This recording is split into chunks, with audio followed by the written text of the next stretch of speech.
Hello mga kachabi. Ito iaano ko sa mantika, piprituhin ko yung natira nila kahapon na na inihaw na tulingan. Medyo buto-buto na siya pero may laman pa siya rito sa likod. Iaano ko, ipiprito ko kasi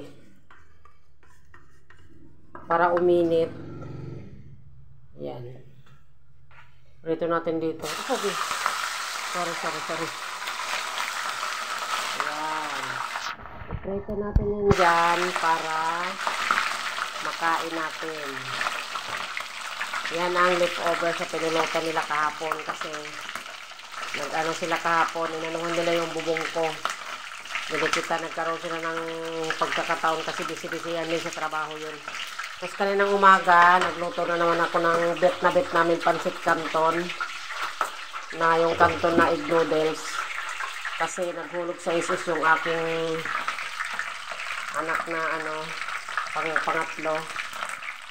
Ayun, nag-request na naman ng ng pansit canton. At the same time, dahil nga bet namin ng canton, ayan, iuulam namin yan mamaya sa kanin. Kasi ito yung aming kanin. Ayan, ang aming kanin.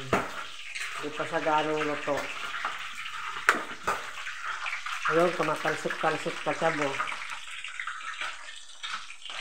Kumakalsik-kalsik sa kasabs.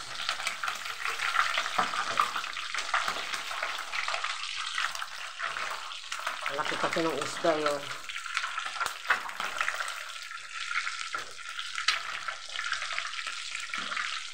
Hirap naman balik pa rin, oh. Ayun. Ayun, balik pa natin. Yan. Ganito yung laman. Gulayan ko sana ka-charge kaya lang meron kaming pansit canton. Hindi ko na siya maaano. Hindi ko na siya magugulayan. Ayun lang mga kachabi. Try mo naman mag-subscribe sa aking channel. Yan ang aming tanghalian buhay probinsya. Maraming salamat sa panonood. Mag-like, mag-subscribe. Thank you. Salamat.